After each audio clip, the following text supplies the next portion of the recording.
Quiet, numbskulls, I'm broadcasting. Hello, you're listening to the podcast. So there I was. This is episode 91. 91. Treetop level across Gabon. Well, first of all, you got to know where that is, and it's in Africa. Not a pleasant part of Africa either. The central Atlantic coast of Africa. Man, Kerry McCauley, author of Dangerous Flights and Ferry Pilot, both books available on Amazon, joined us. And Fig, I got to say, I thought we did wild and crazy stuff in airplanes. Listen, while he was telling his stories, I was trying to put myself there, and I was sweaty palms. Yeah. I was slack-jawed at the shit I heard this guy does. Oh, my God. You did I could have said it. Yeah. Like, I'm saying, what? Yeah. You did what? Yeah. Oh, yeah. Not shit that you and I would even dream up. No. But speaking of shit, he did have me unable to breathe at one point during the show. When he talked, we almost called this, it involved a weird yoga pose. And let your imaginations run wild, folks, because, man, let me tell you, absolutely terrifying and stuff. And I just want to apologize in advance. I went there, but I had to know. Anyway, listen, leave it at that. Holy cow. He's told a story about flying past the pyramids in Egypt with the president of the country's not once, son. Not twice, but thrice. And I shouldn't say fly past. They buzzed them. Below the tops. Below the tops of the pyramids. Yeah. Anyway, this gentleman is, well, first of all, he's a great storyteller, and wow, does he have stories. He does indeed. 34 years plus of ferrying light civil aircraft all over the world. And we mean all over the world. That's crazy stuff. All over. Yeah. You will not be bored with this show in any way, shape, or form. If you understand even a little about flying, you're gonna be slack-jawed too. Be prepared to be pulled over or pull over to avoid hitting somebody when you're laughing so hard you cannot see. Yeah. Yeah. What say we get out of the way, Fig? Let's do it. Let's get out of the way. Let's do it. Don't sit on the ejection seat handle, man. No ejection seats this week, man. Don't let go of your baggage. Oh, my gosh. That's right. This here is a true story. Don't let go of your baggage. Crossing the pond. Don't sit on that little bag. At night, in the world's smallest cockpit, on the tanker, through the weather. Oh, and to the tanker crew who did that. Thanks a lot. We really appreciated that. I'm just kidding. No, I'm not.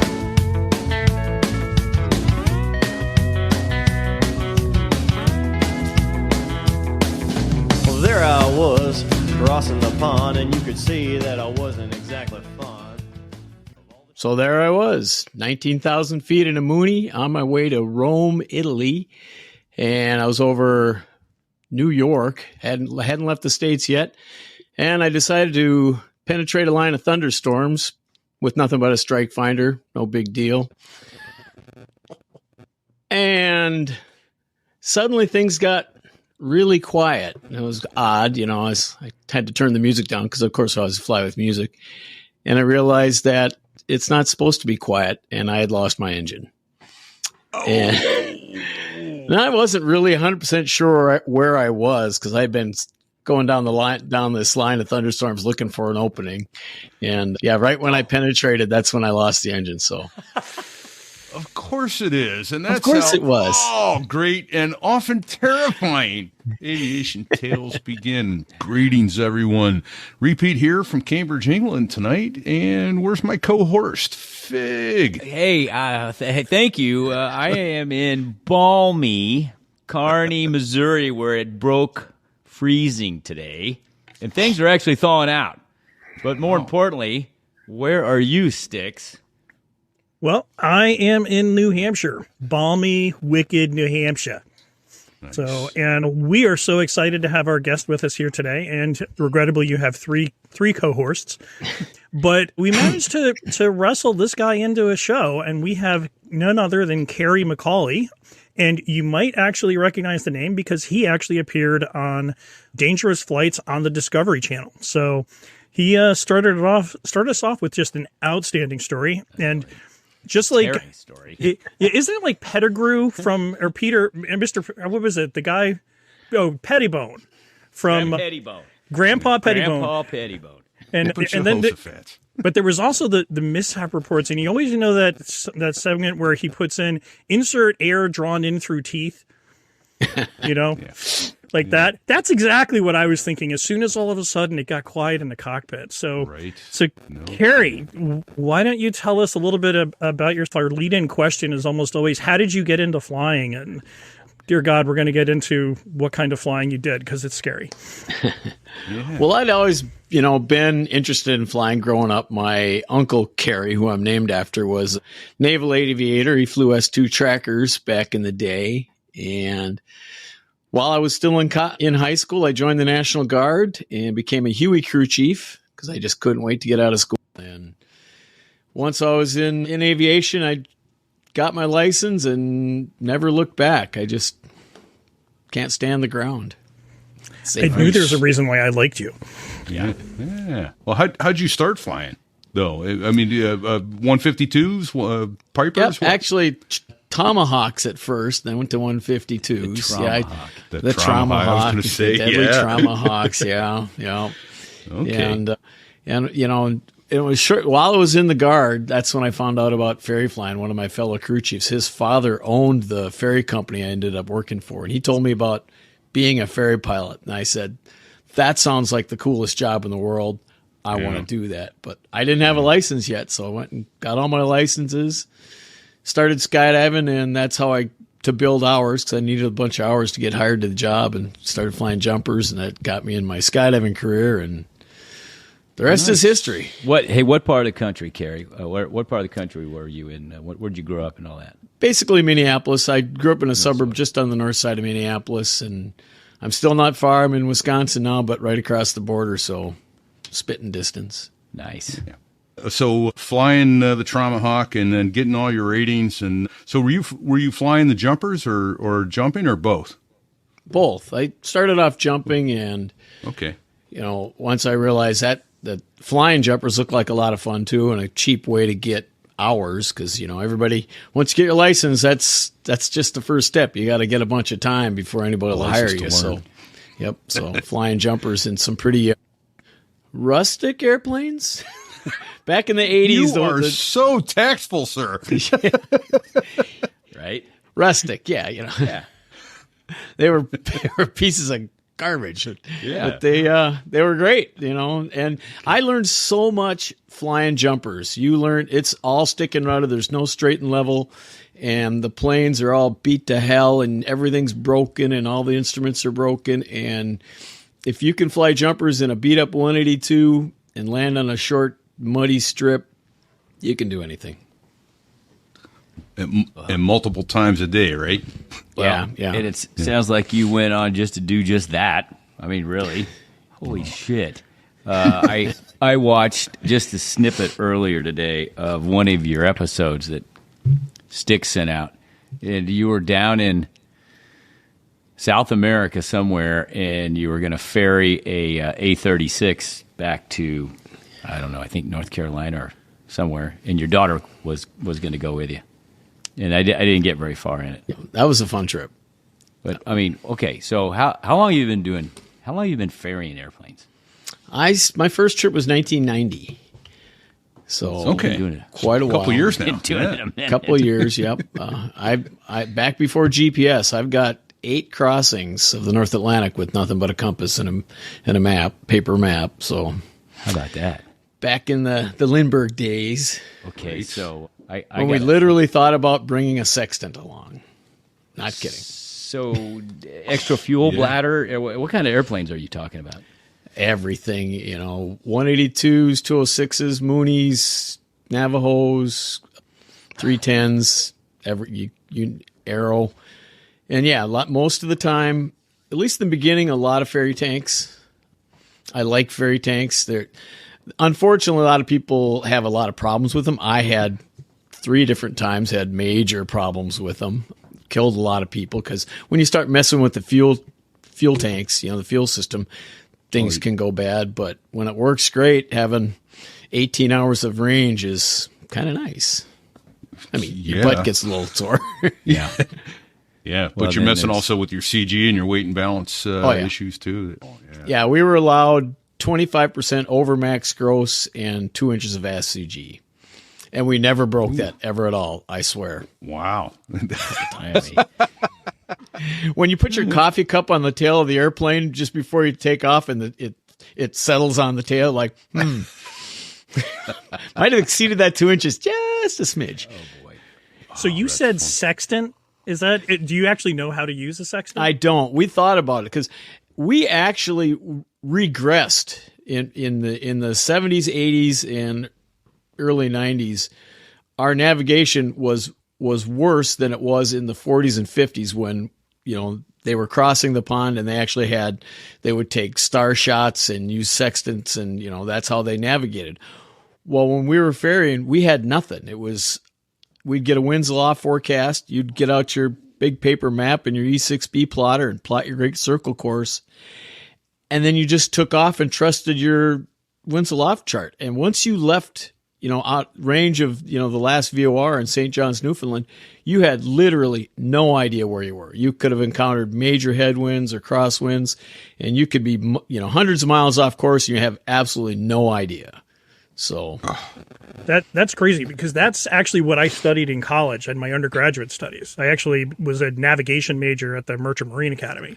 So I actually studied and learned how to use sextants, and we even used what's called the Aeronautical Almanac, which has pre-done sight reductions on stars, which actually made it easier to use the sextant in flight. It was actually from World War II era, but anyways, so I just thought that was interesting when you said, we thought about using sextants. I was like, I know one guy that did bring along, he could actually figure it out. The problem with the windscreen, it's curved, so when you're taking that sighting on the horizon line, it's distorted. Right. I didn't bother with it. You just hope for the best. II, they had a telescope that actually went up at the roof of up through the overhead of the cabin, and the navigator used that. Yeah, the C-130H model still had those. Yeah. The sextant port, no sextant. Yeah. I don't think the little dome up there or something. And I actually have a dear family friend who was in the Air Force in the early 60s, and he was taught learning how to use it. He was a general's aide de camp, and he was not a crew member, and he was riding along. He's like, hey, how do you use this? And the guy showed him, and he let him try it, and he took the readings, noted the time, and like 15 minutes later took more readings and calculated that they hadn't moved 1 inch. And the guy's like, that's because you got the tail position light and the in your sights. It's going to be at the same angle always. What are the odds, right? So, oh man. So, all right. Well, no. So back to the extreme distances, and like you say, taking off, and you could encounter a crosswind and not have any clue. So, it's no wonder someone like Amelia Earhart was lost looking for a speck of land in the Pacific Ocean. I mean, at least you're looking for something the size of Iceland, which is a little larger. You got a better shot of finding it. When we went down to the Azores, the Azores are pretty small. We went down there a lot, Yeah. So you got to hit those pretty much dead on. Yeah, I can only imagine. Although they had a good NDB down there that you could pick up 300 miles out, so you could. Nice. You had to be pretty off to miss that. But lodges? Did you lodges? We went to Santa Maria. Lodges is military. Yeah. Okay. See, I'd only been to lodges, but actually, lodges, I think that's where the NDB was. Okay. And then Santa Maria is at another, 80 miles southeast, something like that. So the other thing with traveling like this and ferrying an aircraft and all these logistics that are involved, talk a little bit about sometimes the language barriers, having to do, if the plane breaks, you need somebody to fix it. How do you explain to them what's wrong with the plane? Or how about getting fuel? sometimes, from what I read in one of your books, sometimes getting fuel can be a bit of an adventure. Yeah, I mean, the stuff on the ground is half the adventure and most of the difficulty. I mean, there's the dangers of the flying itself, obviously, but yeah, the language barriers. I got really good at international charades. Yeah, it's like, okay, I need gas, or stuff like that. Yeah. When you're flying, it's not as difficult because everyone's supposed to be able to speak English, although sometimes the accents are pretty Unless horrendous. you're in China or France. Sorry. France. Oh, my God. Go to intersection Boumois. I don't, is spelling it didn't even give me. And they all speak to each other in French, so there's no essay as to who's where. Right. It's Well, very frustrating. I was shocked one time because, any controllers can speak to local pilots in their native language, and I was ferrying a caravan to Singapore, and I was over Burma and switched onto a new controller, and I heard the controller speaking whatever language it is they spoke to a local pilot, and I was waiting my turn. And the guy answered him in English, and I realized he was speaking in English, and I couldn't understand a single word he said. And when it was my turn, it was hilarity ensued. Say again was repeated a lot. But yeah, on the ground, getting the language barrier can be kind of tough. And I did take German in high school, so that's come in handy 0 times. German. Even when you're in Germany, they're like, I'll speak English. I'm way better than your German. So Yeah, they speak better English than most English-speaking people. When I try to speak German, they think it's cute. Oh.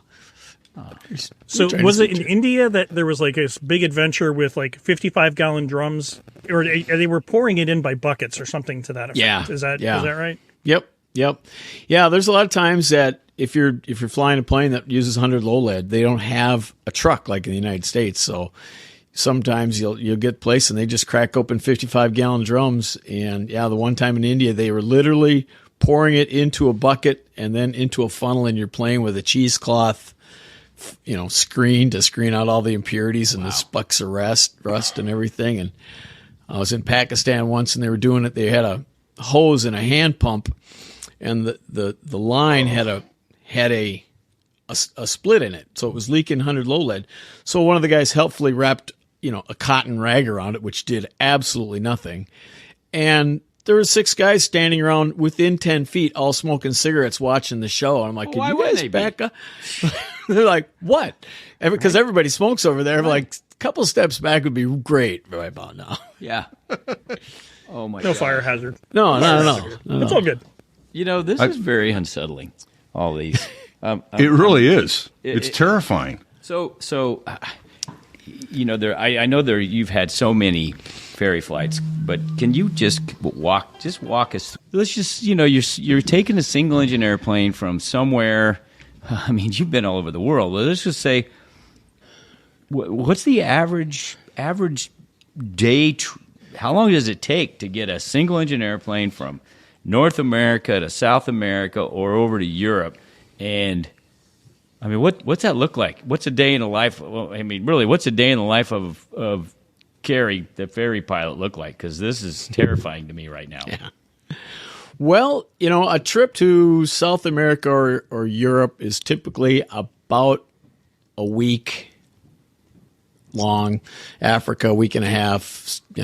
South Pacific, maybe 2 weeks. Depends on if everything goes smooth. Typical day, you're getting up pretty early because you want to get a good early start. You want to get off right around as close to everything opening, so the airport opens. Right. So 4 or 5 o'clock. Normally, I try to get the plane ready the night before so you don't have to do it in the morning trying to get gas and everything. So typically it's check weather. You can't get breakfast because everything's still closed, so you're digging into your snack bag. Depending on how early it is, you might be able to find some coffee or something. But once you check weather, taking off usually about sunrise.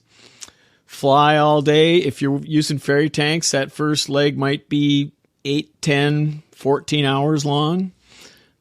That's when the fatigue really sets in, because remember, I'll finish the day and then I'll talk about that. All right. Yeah. So you fly all day long. Sun usually is down by the time you get there.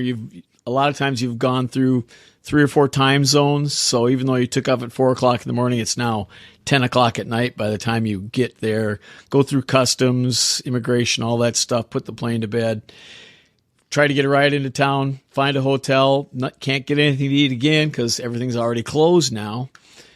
Hit the hotel room, get into bed, and then try to get some sleep because you're still super jazzed from flying all day and you're almost getting killed multiple times. And then trying not to think about the next morning, which is going to be the exact same thing. You might, I got to cross the ocean in the morning. And what am I going to do? And what's the weather going to do? And all my survival gear, or maybe it's the ocean or the jungle or the desert or blah, blah, blah. But yeah, so day after day after day, the fatigue is the biggest, the hardest thing in ferry flying is the fatigue. Yeah, I can only imagine the distances well, let me ask a personal question, and you can tell me to pack sand if you want. But so, do you charge by the day, by the mile? How do you do it? Because obviously you're pressing to move the airplane, and the longer you're out. When I first started, it was by the trip, by destination. Back in the 90s, it was $1,000 for a trip to Europe and $1,500 to Africa or the Middle East, and depending on where in the South. In the Philippines or something, maybe it's $2,000, but now it's a daily fee. Okay. That works out better. It's harder for different guys because some guys are less experienced, won't push the weather as much, nor should they.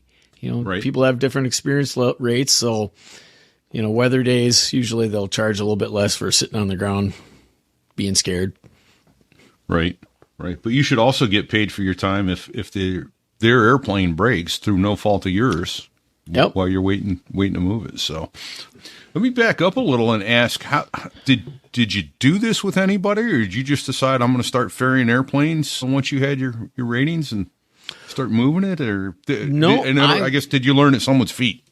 I learned at someone's feet. Like I mentioned, I'd heard about ferry flying from a fellow Huey crew chief. His father owned the company and he was doing it, and said, go to drill one day, and he said, I just got back from Africa. I'm like, do tell me about that. He'd flown a plane to South Africa. I was like, that sounds cool.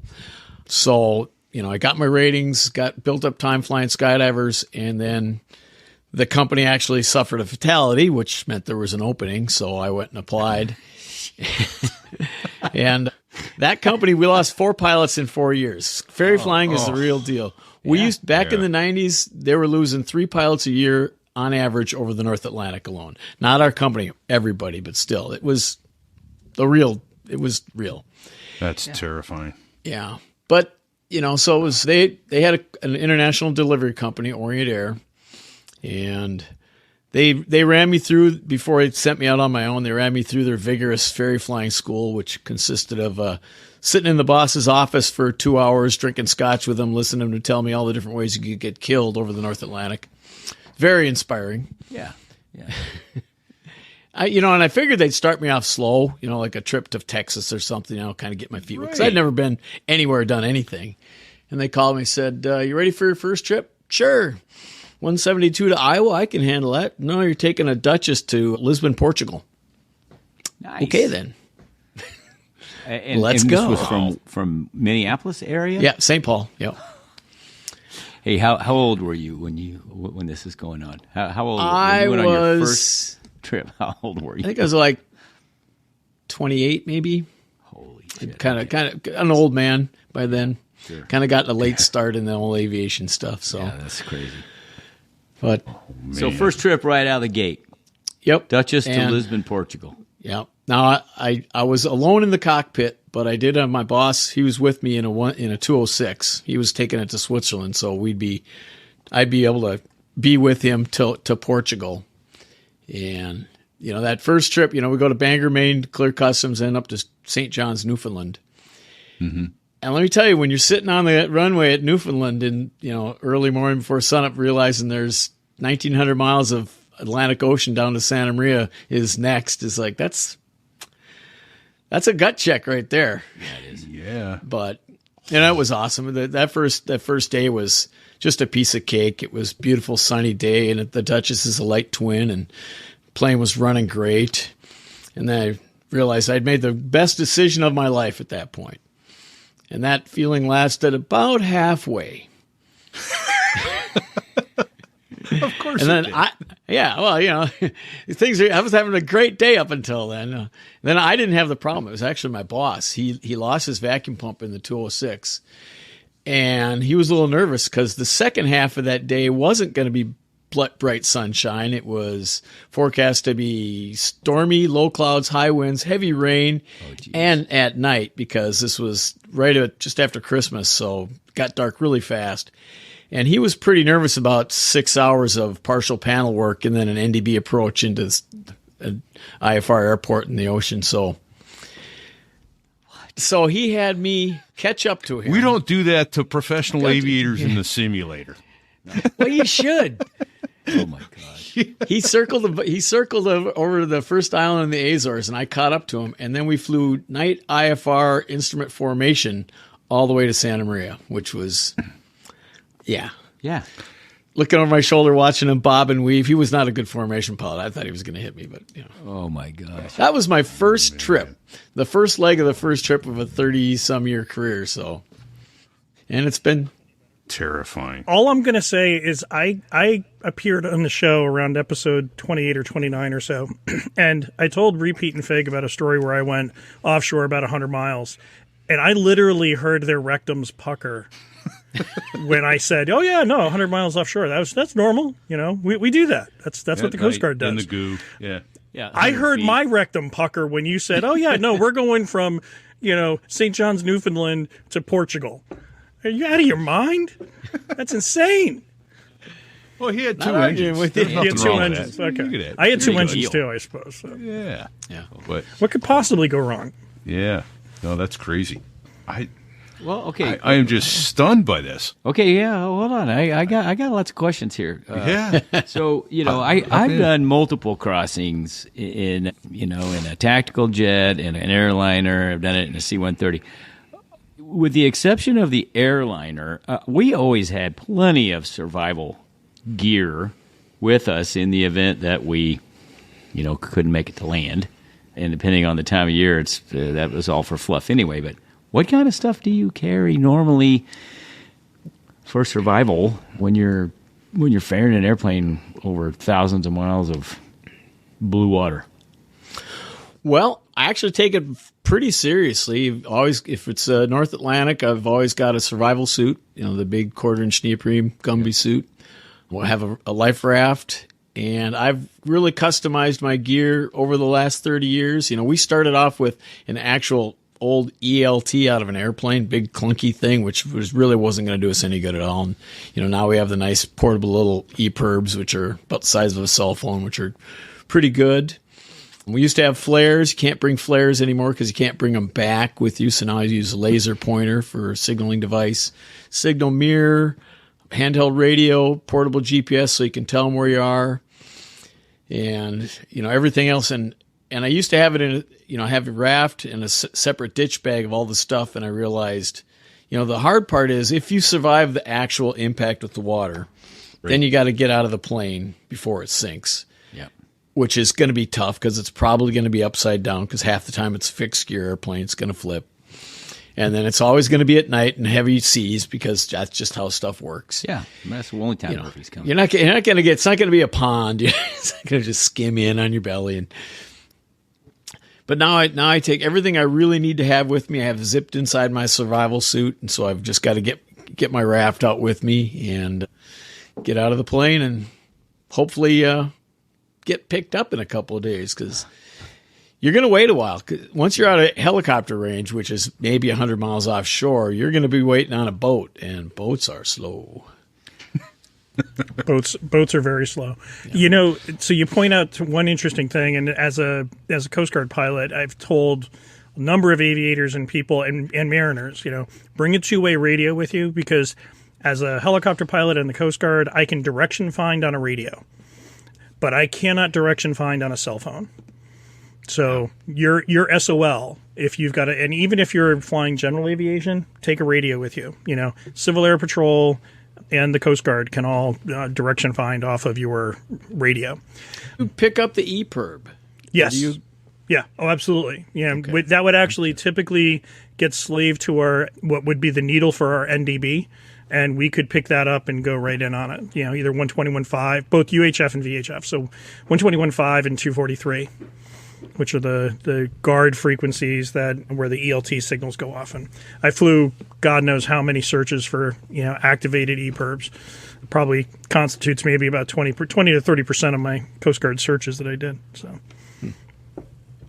good to know. But you can hit those, right? I mean, they turn a search and rescue mission into a rescue mission. Oh yeah, no. It's like and even the newer ones, they actually will give a position. After about the second or third pass, you'll actually have an actual hard position to go to. So, and that's totally different. It becomes a very different ball game. The other thing that you mentioned, so you flew in a Gumby suit, which I was kind of surprised at. I was wondering why you guys didn't fly in dry suits. I imagine it's cost. Well, no. I just think the Gumby suits are better. They have better insulation. And because I've done this ocean survival course in Iceland twice, where they brought us up there and they put us in the suits and dunk us in the water off the coast of Iceland in the wintertime. And their suits are primarily designed for fishermen, so that the hands are separate so they can use gloves. Okay. And let me tell you, when you jump into the water with those things, even with the neoprene gloves on there, but there's a gap where the wrist is, the second you get into the water, your hands are instantly frozen. And I had met a couple of guys that went down off the coast of Newfoundland in a Mooney, and they actually got into their raft dry. And they had dry suits, but they had the ones, the dry suit has rubber cuffs at the ankles and the wrists. And they said their hands and feet were frozen. Because it leaked? Because it leaked, yeah, because their feet and their... Well, actually, they were dry. So even sitting in the raft, it was wintertime, they were just so cold because the bottom of the raft is not insulated at all. It's just a layer of rubber. So you're sitting on cold water. You need to have neoprene gloves. And we also flew with a very thick ADC, or what they call the aviator dry suit coverall undergarment, which was...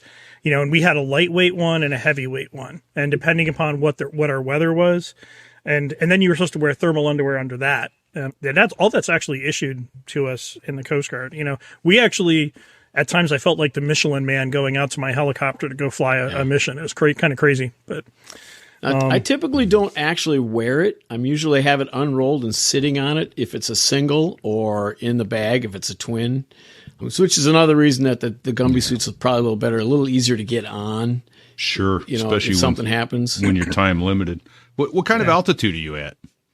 I usually try to fly as high as I can to give, number one, your aircraft usually more efficient depending on the winds aloft, but it also gives you more time to fix a problem and holler for help and prepare for ditching. If you're tooling around at 1,000 feet, you've got about 2 minutes till you're in the water. If you're up at 15,000 feet, I'm typically about 15,000 with no oxygen. We won't talk about that. Well, you go down, then go back up for 30 minutes. Right. Or higher. Yeah. Well, there was it's funny you mentioned that, because there was a segment in your show, Dangerous Flights, which we can actually plug. You can actually watch Kerry on a number of different flights. And you and Mauricio, we're flying along in an SR-22. And this is a guy that you literally had to shoehorn into the plane. It's a big dude. Yeah, he's a big dude. This guy actually typically flies jets, and it was interesting to see you in the SR-22 with him, and then you with him in the Phenom, which is a whole nother aspect. So you not only did you fly, piston props, but there was interesting thing there with the oxygen, because he was not doing well, no. And you were sort of, I think because you're so athletic, you're also used to being at higher altitudes, and I think more adapted, could deal with it a little bit better than he did. But you were getting a little goofy. I was, and it was kind of funny. I mean, I'd always prided myself on my high altitude tolerance, especially when I was younger and had ferry flying a lot, plus skydiving every day. I was very acclimated. And I could usually fly at 18,000, 19,000 feet with no oxygen, as long as you sit still, you're not active. And if you have some oxygen along, you take a couple of hits every now and then. And I was trying to on that show, how high were we? 22,000, something like that. This is all hearsay, by the way. FAA's John chat. Yeah. And I thought, well, let's see. He's on oxygen. He's actually got the mask on. He's good. So let's see how well I did. And I thought I did pretty good. And then when I got back and watched the footage, like, I don't remember that. I was a little. Wow. Right. So I think 22,000 is a little bit above my limit. Yeah. You left a few brain cells behind. I did, yeah. I was singing. I was having a great time. So tell us about Hula Girl. Hula Girl. Yeah, I got Hula Girl back when I started ferry flying. Somebody bought it for me. I can't remember. It's one of the skydivers at our school, one of the girls there. Because, that for years, the pilots back in World War II would get the little Hula Girls from Hawaii, before they go out and fight the war and put it on the dash. So I had Hula Girl on my instrument panel for forever. And then when I started the TV show Dangerous Flights, brought it back, got it out of retirement and put her on there. And it's kind of nice having your little mascot along. I've seen those used as a turbulence indicator. If she's really rocking, if you can almost see up the hula skirt, it's probably moderate. If it's not, it's probably something less. when she rips off the vital flight instrument, hits the roof, like, okay, that was serious. Severe. So what was your what's the most challenging approach? Because there's a number of them, and you guys fly it. Not only are you flying dangerous or crazy routes, crazy altitudes, and in really limited resources at your disposal, but you're also flying into airports that are not easy to get into, and especially if they're IFR, you're limited into how you're going to get in there. So, like, what's that like, or what's the most challenging airport you flew into? The most challenging one we fly into on a regular basis is definitely in our Sahara in the southern tip of Greenland. It's a one-way runway. You fly up these fjords, or if you have to shoot the approach, it's a pretty challenging approach because it's tucked way back in this windy fjord, and it's a no-go-around runway approach. It slopes upwards, and it points right at the ice cap, so at the base of this valley. So you've got to be right when you're going in there, and you don't want to have to do a go around because you're down, mountains on both sides of you, and literally an ice cap in front of you, and going into there is always pretty challenging. Beautiful. The southern tip of Greenland is one of the most stunningly beautiful places to fly in the world, but when the weather is crappy, it's terrifying. And you don't have anywhere to go. Usually by the time you get there, you're way past the point of no return. You can't go back to Goose Bay, Labrador, or Iceland. You're pretty much stuck landing there. So make it or don't. Kerry, I think that's the hardest thing for me to get my head around, is because that's all we do is make sure that we've got redundancies and outs, as many outs as we can possibly have. And you're talking going past the point of no return and no go around and all that. And I remember seeing that runway on the segment as I watched the show Dangerous Flights. Like, oh my God, that's terrifying. It's like there's one up in the Himalayas similar to that. You land in one direction, take off in the other, and there ain't no going around. There's a lot of time it's really turbulent there too, because you get the wind coming off the ice cap and going down there, and it'll rock you. It's exciting. Yeah, that's the other. I mean, you get all of these, rotor vortices coming off of the mountains, and downdrafts. I mean, and I've experienced that. But man, it's crazy. It's absolutely insane. And Repeat and Fig know. I mean, when we went through flight school, we've got our destination, you've got an alternate, and in some cases, I've even had an alternate for my alternate. And then you're sitting there going, yeah, we're committed to this place, and if we don't get in there, then we're swimming. Yeah. So Santa Maria, the Azores is like that too, and the Azores is actually worse. I mean, Greenland, most of the time, the top of the ice cap is clear. There's kind of this perpetual high they call the Greenland high. So if you can't get in an Saserac or Nook and there's nowhere else to go, you can maybe put it down on the glacier on top of the ice cap as your last ditch. But the Azores, it's out in the middle of the Atlantic Ocean, and if you don't hit that, you're going swimming. There's just no two ways around it. and you're way past the point of no return by the time you get there. And I imagine the reason you're going swimming and you didn't hit it is because the weather's not good and you've got rough seas, and that makes it extra special to hit the water too. So, yeah, I 30-foot had seas. Pretty scary approach into Santa Maria one time. By the time I got there, it was pretty much zero. It was the ceilings were down around 100 to 150 feet, something like that. And the wind was favoring the direction that there was an NDB approach. And I wasn't really keen to do that. The NDB approach is, first of all, the minimums were 600-700 feet, and I legally couldn't do that, although that didn't really matter. Legality is out the window at that point. When you're and the other way had an ILS, so I figured I'll take a downwind landing. It wasn't that windy, and it's a 10,000-foot runway. I was in a 402. It was like I can get her down. Yeah. And I set up on the runway or on the ILS, and I'm doing okay, and the needles are centered, and I glance up and I see a white light ahead of me. I'm like, what the heck did they, think they let somebody take off into the wind because I'm landing downwind and they're coming right at me. And like, holy crap. And I watch the light and it starts climbing a little bit, kind of getting out of my way. I watched him going like, okay, good. He's climbing above me. I hadn't heard anything on tower frequency, but he's out of my way. And I looked down at the needles and I was way low and way offside. Left a course. Oh, shit. And the light wasn't an airplane. It was just a freak break in the clouds, and I saw a runway light. And I just instinctively dropped my nose. And there's a 300-foot cliff I was headed right for. And it was like, holy shit. Full power, yank it up, slam it over there, get the needles back in last second. I knew that cliff was there because I've been there many times. Jesus, And by the time I landed, it was back down to 0-0. I couldn't even taxi. I used it's got a monster ramp there, and I literally had to use my compass to find the building across this ramp to taxi. Oh no! Holy cow! No, hold on. I gotta ask because this is is kind of in the logistics part of it. But you're hopping all the way, all these different places when you're moving an airplane, and it's usually you're landing in different countries. So how bad are the customs for somebody like you come rolling in on weird hours of the night in a little bitty airplane? Or they want to take your airplane apart and look for drugs? Or, is everybody starting to know you now? Or, how's that? Nope. Actually, if I ever wanted to be a drug smuggler, I would do it in the ferry plane. No. We did smuggle parts a lot back in the days.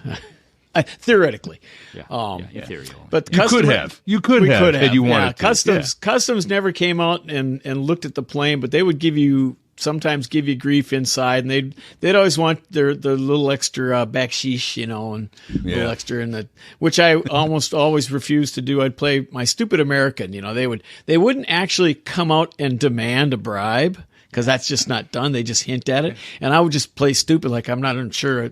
Does the paperwork not right? Something more. I'm like, I don't get what, I just kind of mess with them because I didn't really have to. I could write the $20 off of my expense account, but I just love messing with the guys. And after a while, they go, get out of here, you stupid American. Although I did say you spent Christmas in Brazil once and paid some extra for them. So. A little bit. I didn't say I always get away with it, but once in a while. Yeah, there's been a few times that an extra $50 goes a long way. Yeah. Well, I was going to ask we always ask. So, what's the most frightening or scariest moment, or the closest you think you ever came? But it sounds like that's like practically a daily occurrence in your line of work.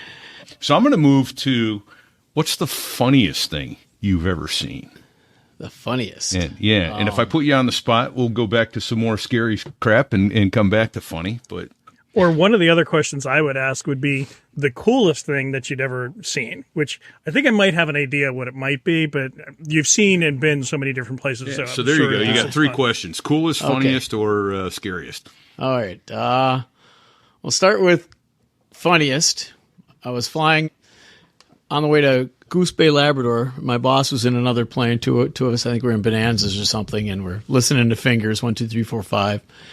And there's a couple of guys on the radio speaking French. They're going back and forth, and my boss, who hated everybody, he was an equal opportunity hater. And he gets on the radio and he goes, "Why don't you guys learn to speak English?"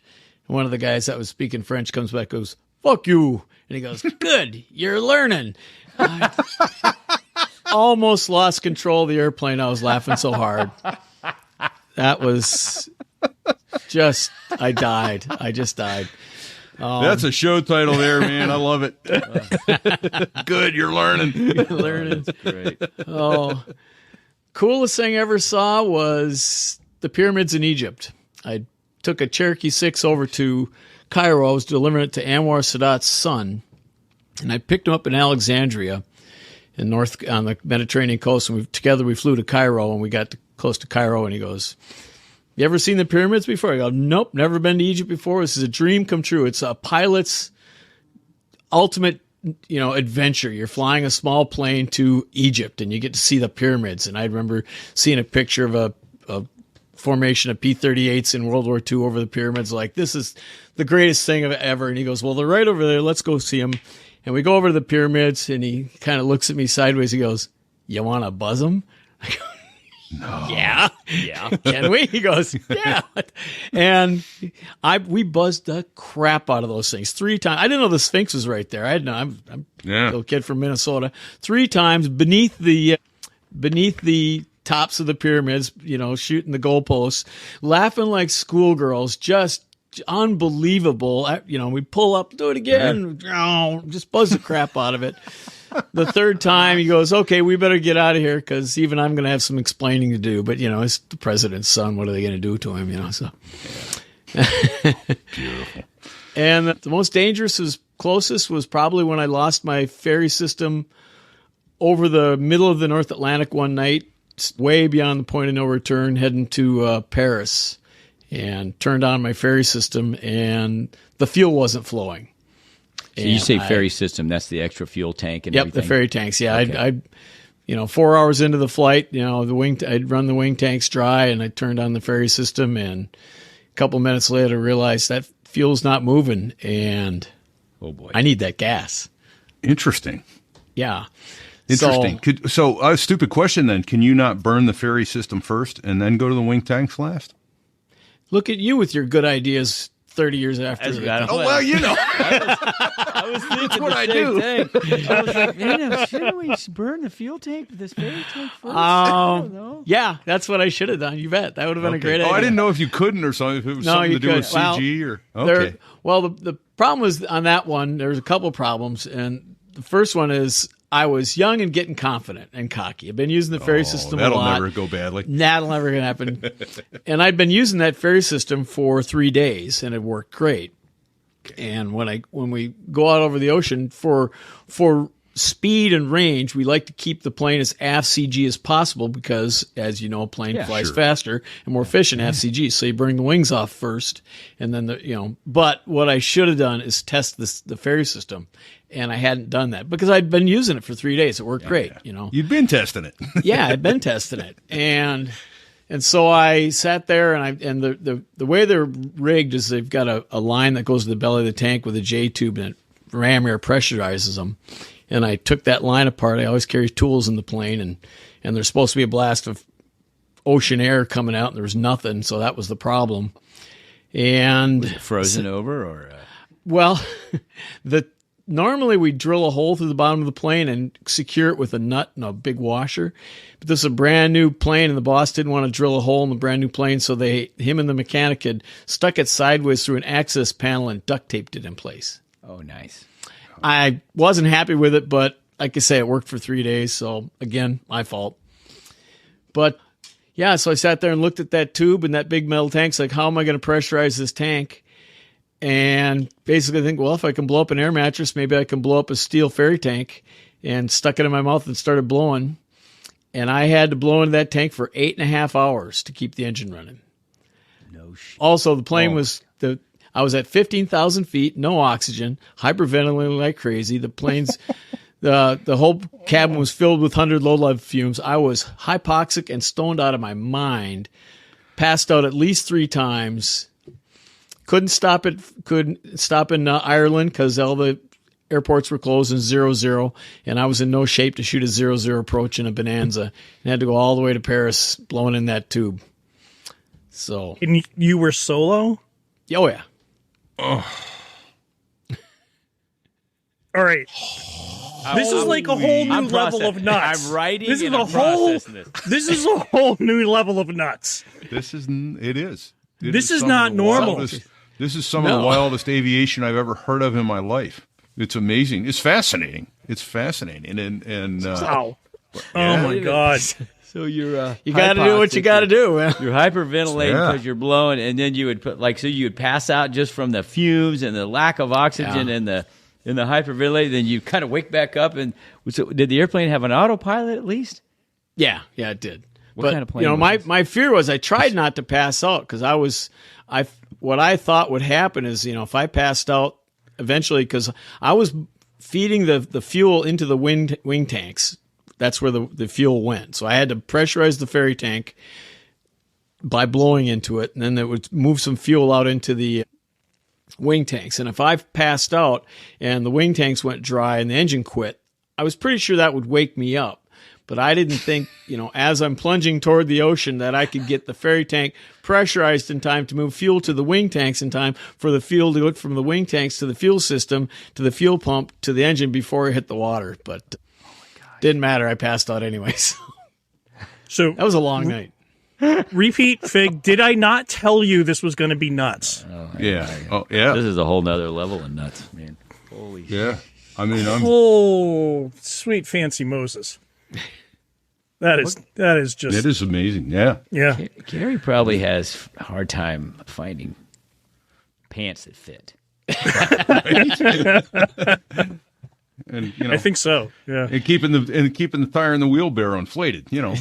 just to get around town. and you know what? There's one other thing that we haven't even keyed in on. So not only are you're flying international, you're doing much of this solo. You're going up into areas where you should have oxygen and you don't. You're running at the absolute minimums of what your fuel will give you. But now there's a whole other thing you haven't even talked about, which is negotiating airspace. There are certain countries that you can't fly through. Yeah. And there was even one instance, if I recall correctly, where you were getting followed by a military jet. Yep, coming out of Egypt, and I'm pretty sure we had a jet behind us. And Stu was the big wussy, wouldn't let me turn into him. I was going to engage him, but he said that was a bad idea. So Going in for guns. yeah, but sometimes like back in the early days, we would trade, especially in Africa, we wouldn't be able to get overflight permits for some countries like I'm drawing a blank right now, Sudan. And the Congo, and I was ferrying a plane to Tanzania, and I was in Libreville, Gabon, and the next country I was going to go, the next day I was going to fly all the way from Gabon to Tanzania, which is directly across the entire continent of Africa, right along, basically along the equator. And the next country from the Congo from Gabon is the Congo, and we couldn't get an overflight permit. And I met a couple of guys in the bar the night before, a couple of British guys. And I asked them, so they were local pilots. I said, well, what should I do? And they go, oh, yeah, they won't give you an overflight permit. What they'll do is as soon as you check on, they'll deny you entry. They'll make you land at their airport. They'll throw you in jail, steal all your radios, steal all your money, and hold you for ransom for your company until they pay you off. And then they'll let you go after a month or so. And I go, That sounds fun.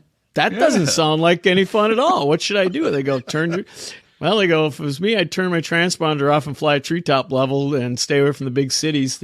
Most of their fighters don't work, but their anti-aircraft guns do, so don't go by the big city. And so that's what I did. You overflew anyway Scud at low running level? an entire country. Oh, shit. You got to do what you got to do. Is like, that particular flight that day was crazy. Walk us through that. Because right now, that was the easy part of the day. That was the easy nothing part of the day. That was the nothing part of the day. That was the first plane I flew that had a GPS, and of course it broke the day before, so it was out. And the morning in Gabon, at my weather briefing, I was literally going to fly 2,000 miles across Africa. And my briefing was, I showed up, you want a pretty detailed briefing, winds of law, forecast, all that stuff. And the guy walked out and he gave me a mimeograph picture of a infrared satellite shot of the continent of Africa. And he pointed at, there's 2 white blobs on the western side by Nairobi and Tanzania. He says, see this? Very, very bad. You see this? Very, very bad. Have a nice flight. And that was my entire weather briefing. And thank you. Yeah, thank you for appreciate it. That's going to be nice. Okay. And I had to fly there, and in the whole 7 hour, in the 7 hour middle of the flight, there were going to be no nav aids. So pretty much like the Atlantic. So once I left Gabon in the last NDB, it was a Scuddy day, 1,500 feet, 2 miles visibility all day.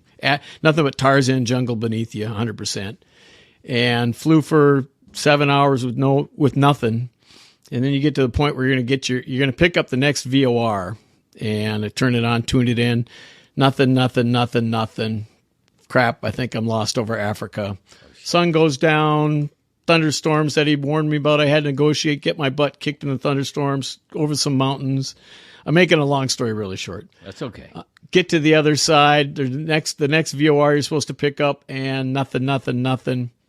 Crap, I really am lost over Africa. It's nighttime. If I go too far, I'll miss the coast, and I'll be out over the Indian Ocean. That could be bad. Do I take a left and maybe try to find Nairobi? That's 300 miles north, but I should be able to see it for a ways. But nah. I decided to keep going because the little town I was going to had a weak NDB, and after 13 hours of flying, the needle popped up, and I was right on course. Came in and landed, and I was delivered the plane to some missionaries.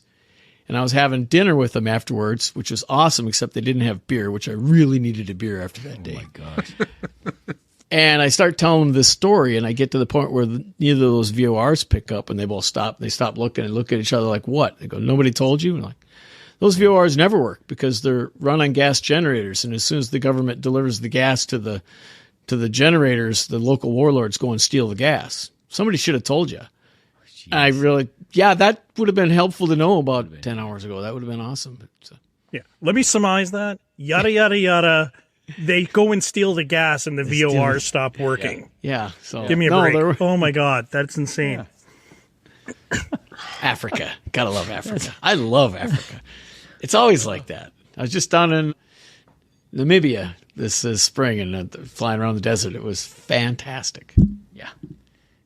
Well, at least it wasn't cloudy, right? Yeah, it was beautiful. So here's a whole nother question I have for you. So one thing that I've definitely picked up on about you is that you are very much like a stick and rudder guy. And, you're also have very strong opinions about autopilots, which I like because I am very much like you. I would rather have my hands on the controls, and Repeat can probably back me up on this, but I flew from Chicago back to Pease, and I was basically his autopilot the whole way. I hand flew the plane the whole way. And anyway, so I want you to talk a little bit about that, So tell us, like, for you as a stick and rudder pilot, what does that mean? And like, what do our newer pilots need to learn from this?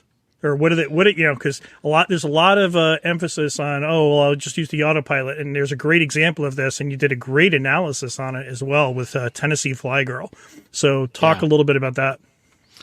Well, I like autopilots. I use autopilots, but I prefer to hand fly as much as I can to keep my skills sharp.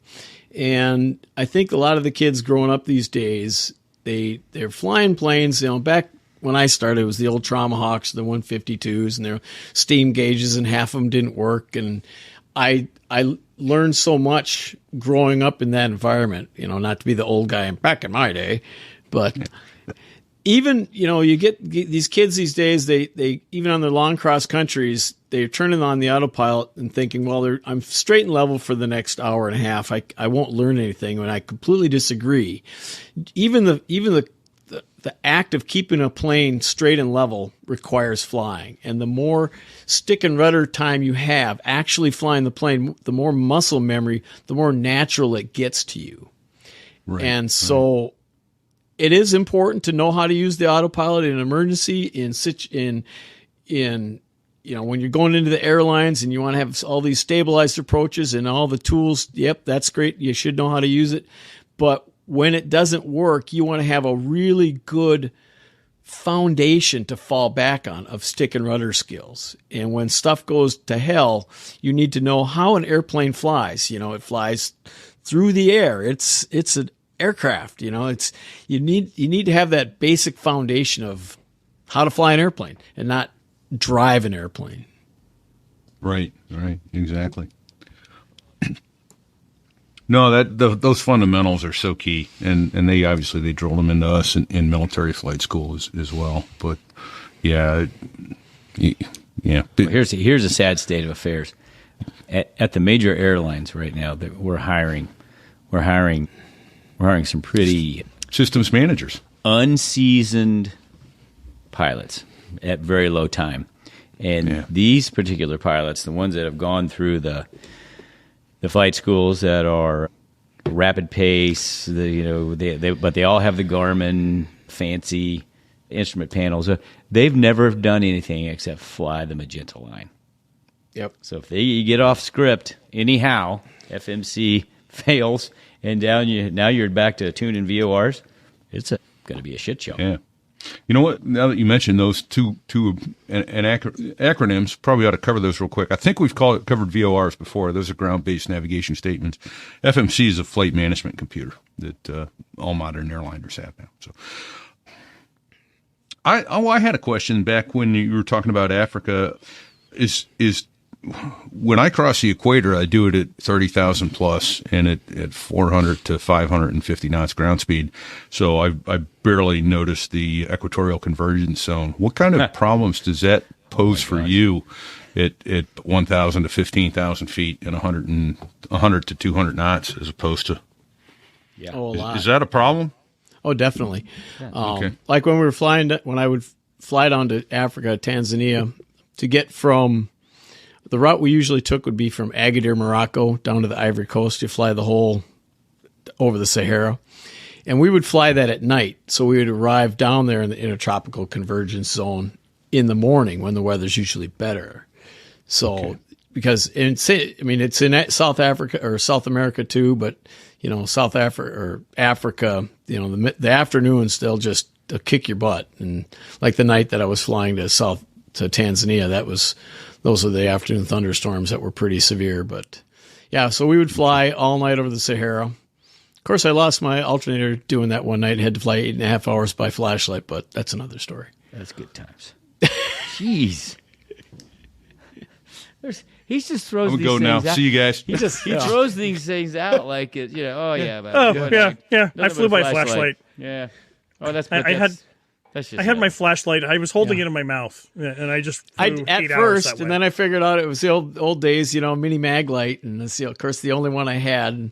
And you got to turn everything off, and my battery completely died, so I'm hand flying it because you can't use the autopilot. And I managed to get the flashlight stuck up in the fabric above your head. And the scary part was actually changing batteries because I only have one flashlight foolishly. And so you think about it, it's like, okay, once I turn this flashlight off, I can't see anything. Yeah. Pitch black. So if I screw this up, I'm going to die. Battery, If I drop a battery, I'm going to die because of the only batteries I have. So it's like I practice it and batteries in my mouth. Like, okay, I'm going to twist the back off and take this long. I'm like, okay, and here we go. And jeez. Stuff. Jeez. Oh. All right. I have never been more slack-jawed for an entire show. I know. I'm kind of worn out in a way, even though I'm not worn out. I want to hear more, but I'm kind of worn out. Shit. You're killing and you've had more emergencies than the three of us put together. Did I not? I wouldn't you? doubt that. It's not an emergency to him anymore. It's just another. Well, I know. It's another little challenge to get. It's what he calls Tuesday. I get it. So I think there's because I think we're kind of obviously we've been like almost an hour and a half into this, and Kerry has more stories than Carter has little liver pills. But for the love of God. Yeah. So Kerry, a couple of other things that I think we definitely need to key on. So first off, you're an author. So tell us a little bit about plug your book. Yeah, we need to plug your book. You've got a business that you're running. So I think it's time to actually give you a little bit of you've certainly earned it, some time to plug your work and what we can do to help promote your efforts. Sure. I've actually written 2 books, well, 2 that I've got published. First was called Ferry Pilot, obviously, and has those are most like a lot of the stories that I talked about today, all the early days, the 90s and the first chunk of my career where all the super dangerous stuff happened, and that's gone. I'm blown away. I always knew I had some pretty good stories, but I didn't know if I could write, but apparently people find it entertaining because it's been a bestseller on Amazon for a long time. And as a first-person witness, he can. I'm glad. And so I wrote a second one called Dangerous Flights. That's mostly that's the period of my life when I was ferrying during the TV show on the Discovery Channel. And it's kind of funny, that whole thing. They were all worried that nothing was going to happen because, most reality shows, they have to make mountains out of molehills. And I told them, these are because they're all real flights. They put a cameraman and a second pilot with us, and we were actually really delivering airplanes. So, just wait.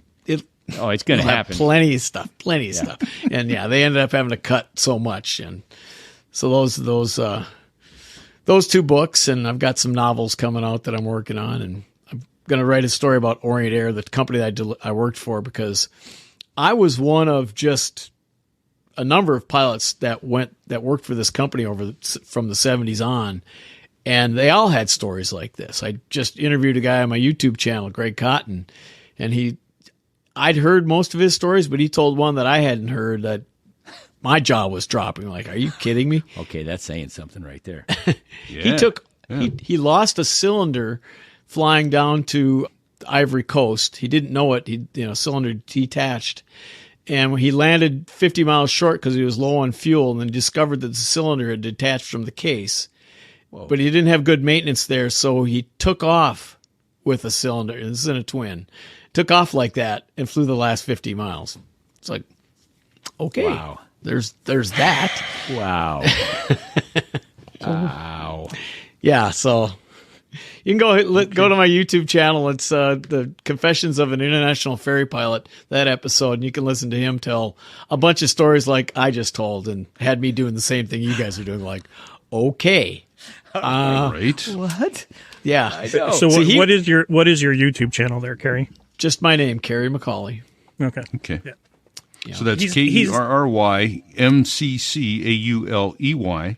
And then your books are available, assuming that anywhere you can buy fine books, but Amazon you've mentioned especially is the easiest way to get it. And I'm given to understand that if one wants an autographed copy of your book, that's possible. How would one do that, sir? Go to kerrymccauley.com. All right. And I can sign and dedicate it to you, and they'll be worth tens of dollars someday. More importantly, though, it's actually worth, a moment of inspiration. Actually, when I was able to sort of hand that book over to my son and pass it to him, you kind of saw the light in the eyes go on behind it, because he's had a little setback or two in trying to get going with his flight training, and it's sort of, I think, lit a little bit of a fire under his belly, which is invaluable. Nice. Did you basically say, if this idiot can fly, anyone can? Is that what you're... Actually, I don't think that was my exact... Those were not my words at all. If this moron could survive this, anybody can. Like, yeah. Okay. No, actually, I got to say this. This is what it reminds me of, Kerry, especially listening to these stories. There was a book I read years ago called Deep Survival by Gonzalez is his last name. I don't remember his first name. But what I've seen from you here is on several of these stories, your will to survive is what, I got a choice here. I can either do this or die, so I'm going to do it. But it's astounding to me how many people choose to give up. So your perseverance is why you're here. There's no doubt in my mind, and it's impressive. Yeah, keep swinging. You might get lucky. That's right. We haven't even talked about his skydiving. We haven't talked, there's so many different stories that we haven't even begun to touch on. And what I also think is really cool, though, and what sort of stands out to me is that Kerry is clearly somebody who is comfortable with being uncomfortable. And that is one of the key fundamental things that we learn going through flight school. or even your indoctrination into the military. It's that process of getting uncomfortable, being uncomfortable and being unsure of things is okay. It's just how you're going to work your way through the problem and untangle it. Yep. I have to ask two more logistical questions, Kerry. I'm sorry. This is a lot of it. I'm processing a lot right now, and I'm not quite sure how this is going. I'm going to have a nightmare, I think, tonight. Realize that these guys are Marines, and so they're Legos and eating crayons. Hey, that's enough out of you, mud duck. Now, logistics wise, does your company try to plan you to ferry an airplane to one part of the world so you can pick an airplane and fly it, or do you airline over? I mean, how does that normally work? Ideally, that's what you do, but it almost never works. I think in my 34 years of doing it, I've managed to make it work out 3 times. It just almost never is quite, it's never that convenient. It's usually just an airline one way or the other. So you airline and you're shipping all your gear. You get there, you get the plane ready, and then you go the other way. Yep. Okay. Now this is the not so neat part. But, I mean, we're all creatures and we have physiological needs. So you're in a single-engine airplane over the North Atlantic or over the desert over the African Sahara Desert at night, and it's time for bodily functions. And you got no autopilot. So I guess you trim up real good. And trim it up, yep. Now, I'm a Ziploc baggie guy. Yeah, that's what I like to use. Thing. Yeah, that works really good. I when I first started, my boss told me to use the plastic jug method. Bring that, but I didn't like that because I hated at the end of the day carrying that back into the customs building. Carry your bottle of apple juice with you. Right. So that's why I use Ziploc baggies. Hold on, you can't bomb a wilderness area. Just asking for a friend. Well, you got to save you only have so many jugs, but you can have unlimited Ziploc baggies because that's literally what I would do, because I would save them for targets of opportunity, ships. Open the door like, pilot to Bombardier. What was that? Bombs away. Now, I don't think I actually ever hit anybody, but if I did, I'm really sorry. No, you're not. No, I'm not. And the other thing I've only had to do twice in an airplane. That's my issue right there. 14 hours in an airplane, I'm going to shit twice. Yeah. Usually what I would use is two plastic grocery bags lined with paper towels. First time I did it, I was pretty proud of myself. I mean, it involves a weird yoga pose, and it's pretty stinky, but I know, right? There's just no think about me. But I was so proud of myself. I had my nice, neat little package. I was in that 210 I was flying, and open up the window. I was on the way to Morocco, and I chucked it out the window. And as it went out, it caught on the window latch and tore open and sprayed the side of the plane. Brand new paint job. I still had 6 hours to go. By the time I got to Morocco, it was concrete on the side of the plane. And I spent the next 3 days with a credit card, every time I had a chance, scraping little shit dots off the side of the plane. I was having such a good day. It's amazing how fast it all goes to shit. That gives new meaning to the word shit show. God damn it. And I'm pulling up to the airport. I'm like trying to taxi that side away from everybody, because it was pretty obvious what it was. Thank you for that. So Kerry, I had emailed or texted to you a link for a song from our the guys that sing or that cover our theme song, which was Code Brown. So you had also, the other thing is it's, so most of the time it sounded like you were solo, but then sometimes you have a co-pilot with you, and that creates a whole nother element of distress. Yeah. And in your book, I read a citation from that you wrote. It sounds like a military, like, like the Coast Guard Achievement Medal that you wrote for Stu. Yeah. For the Order of the Anal or the Iron Rectum or something like that. It was impressive. Yeah. I busted out. I'm reading it at 2:00 in the morning. My wife's sound asleep next to me, and it was all I could do to keep myself from not laughing. I have to hand it to Stu.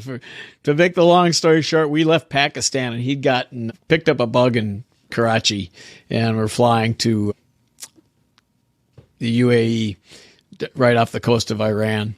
And right after takeoff, he's sitting there going, "I don't feel so good." I'm like, "Do you want to turn around?" And go, "No, keep going." And he had to clench it from both mouth and anus for the whole trip. And when I managed to drag him in there, we landed. I ran in, found the bathroom, drug him in there. He could hardly walk. And when he got in there, he made sounds I don't think any human could ever make. But thank God he made it, because that Cirrus is small. And if he had exploded, I don't know what I'd have done. It'd have been like a biohazard scene from hell. We would have had to throw that plane away. Oh, I don't know what we've done with the plane. I mean, we're going to the Middle East at 110 degrees. Over subtropical areas, yeah. Oh, dear God. That is funny. I'm finally catching my breath from the last one. Holy smokes. Yeah. Damn. You want to avoid the all-you-can-eat seafood buffet at the St. John's Radisson. That's just a tip.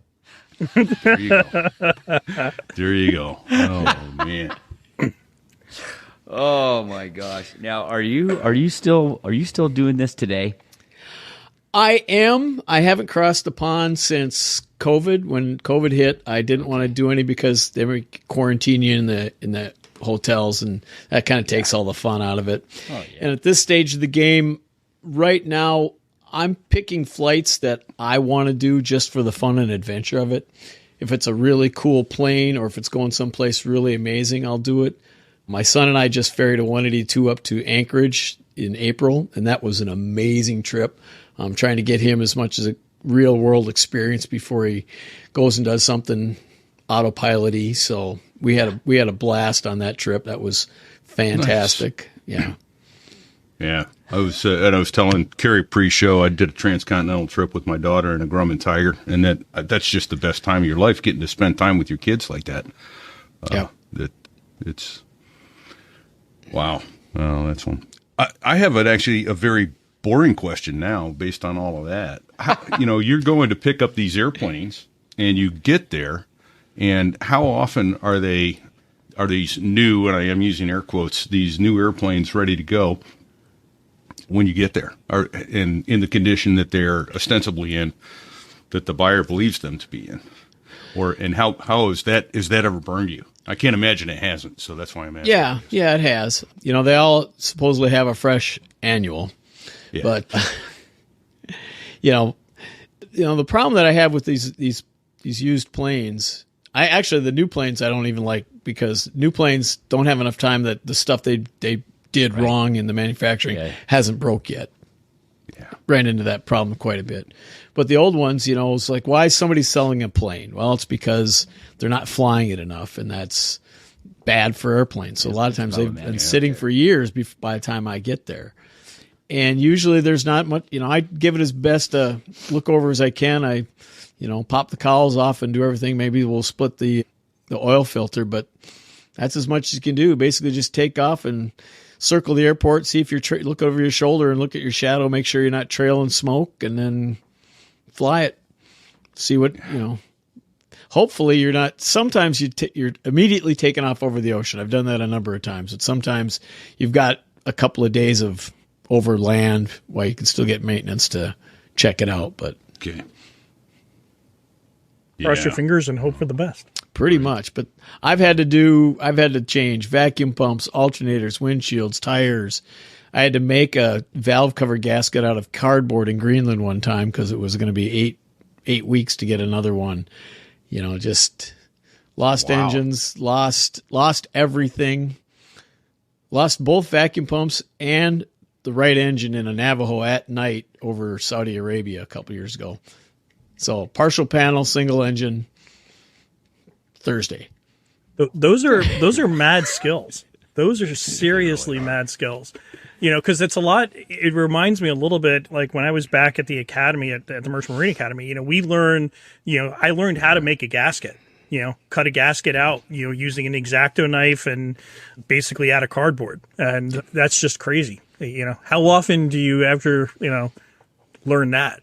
Right. That's just nuts. It's one of the things I just love about ferry flying. It's the adventure. Somebody gives you a bag of cash and the keys to a cool airplane and say, fly this literally to the other side of the planet right when you get there. And you're on your own. You've got no support. I mean, before I started, there was no cell phones. You couldn't call anybody.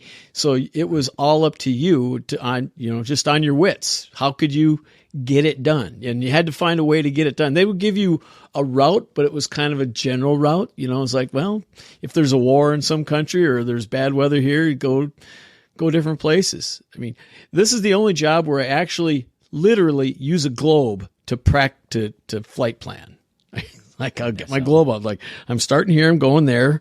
What countries am I going to go to? Yeah. That's pretty cool. That's way cool. That's not pretty cool. That's way cool. It is. It really is. When you think about us starting at flight school, I mean, I know that like Repeat and Fig and I kind of had a similar origin, although both of them had flight time before they went. But it's that adventure. Like I'm going to get to go fly an airplane and get to go do some really cool stuff, and this just like puts a shadow over that. I mean, like I feel like an amateur. It's a different world, man. It's just a different world.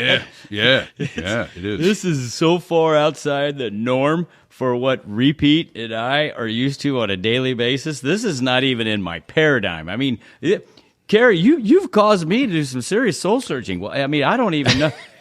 I mean, okay, I still fly general aviation, but not like that. No, because you're smarter than I am. No, I'm not. I'm a neophyte, really. Holy shit. Yeah. No, some of the things you've talked about, I don't know how I would have handled them. I'd like to think I would have been just fine. But well, responding to emergencies is a learned skill. The more you have, the better you are at it, and it just kind of snowballs. And I think I blew my give a shit circuit breaker long ago, so something would happen, just like, look at that. Guess I better deal with that now. Yeah. Right. Well, I mean, just so you said, you were flying, you and your boss, on two different airplanes, and your boss lost the vacuum pump. And well, I had a vacuum pump quit on me one time, but it was daytime and it was VMC, and I'm like, look at that. I guess I got to get that fixed later. Not at night, going out over the water to some little island that I might not find. It's going to be shitty weather, and then I'm going to partial panel. No, none of that. No. I mean, I think, the best equivalent we have to that is, like flying out of Iwakuni, Japan over to Korea at night in the goo, and one of us goes Nordo. Well, you've got a guy right there that's a highly trained aviator that you hang on to his wing, and he's going to get you back and drop you off on the concrete. Yeah. And you just, you didn't have the benefit of that. That's terrifying. Yeah. It's just the level of risk you're willing to accept, and put yourself in those situations where that might happen. Yeah. Wow. So how about your jump school? Do you want to plug that as well? Sure. Yeah, that's my main job these days, Skydive Twin Cities out of Minneapolis. We operate all summer long from April to the end of October, and I don't jump as much as I used to. I probably only make 600 or 700 jumps a summer these days. So only 600 or 700, Pete. Yeah, it's kind of slowed down. Only 600 or 700. You can't do 1,000?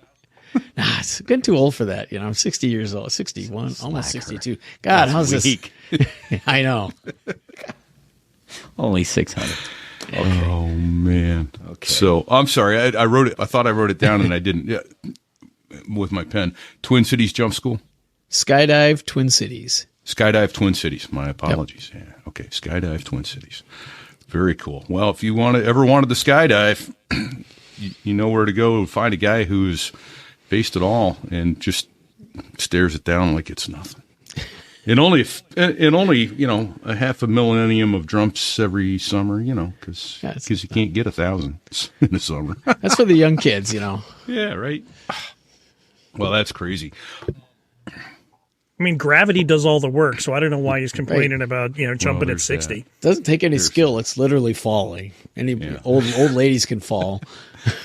There's that. So, And then there's all right, That they do. all right.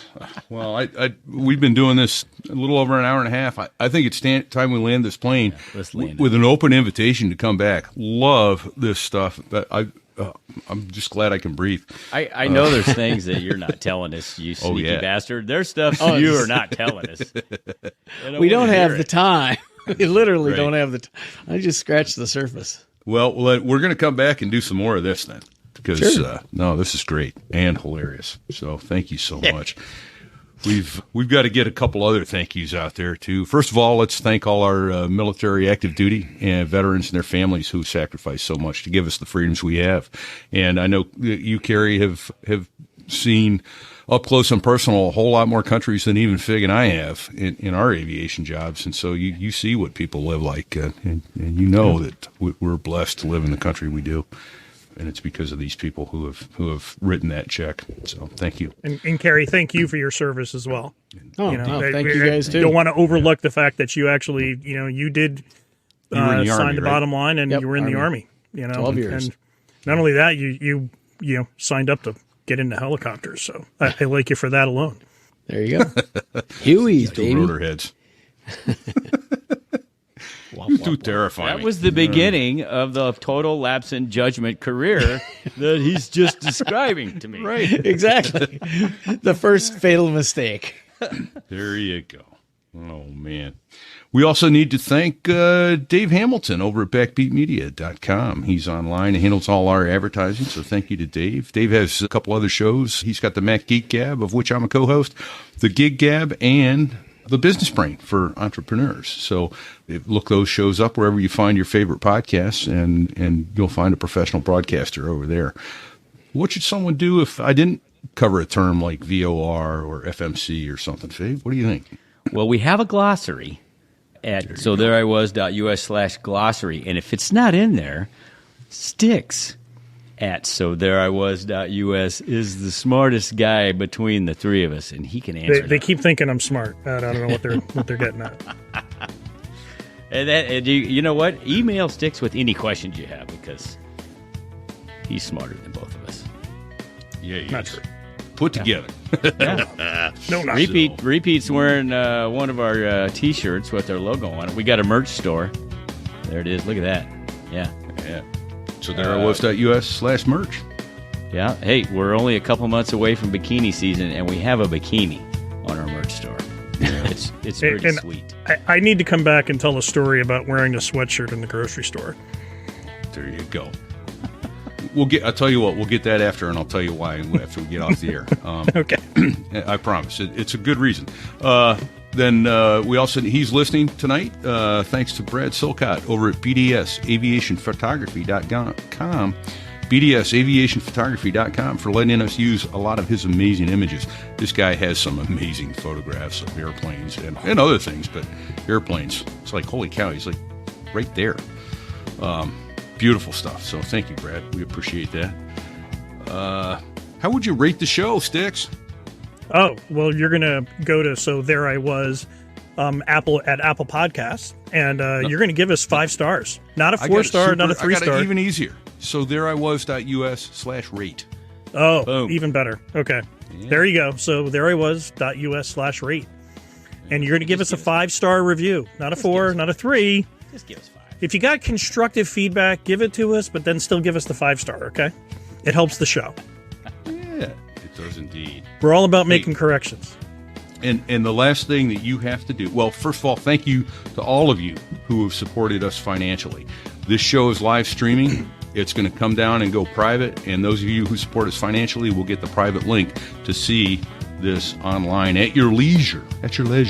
So thank you for all of you who support us financially. We know you work hard for your money, and then you waste it by throwing it at us. We don't understand it, but we're grateful that you do. So thank you very much. Share the show. Tell people that you can find us on Amazon Music, Spotify, Pandora, Apple Anywhere Music. you get your podcasts. And Kerry, thank you again. I cannot tell you how awesome it was for you to come on the show. It was awesome. My Thank you pleasure. for answering my email on a cold call and sort of like, hey, check this out. My pleasure. Thank A lot you. of fun. You guys are awesome. So until next week, everybody, stay safe and check 6.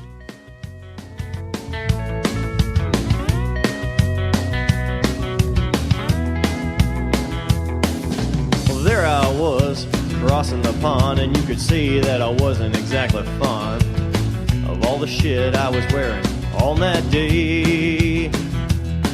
Now an F-16 is cramped enough, but it's even worse with all that stuff supposed to save your life. But we knew there was no way.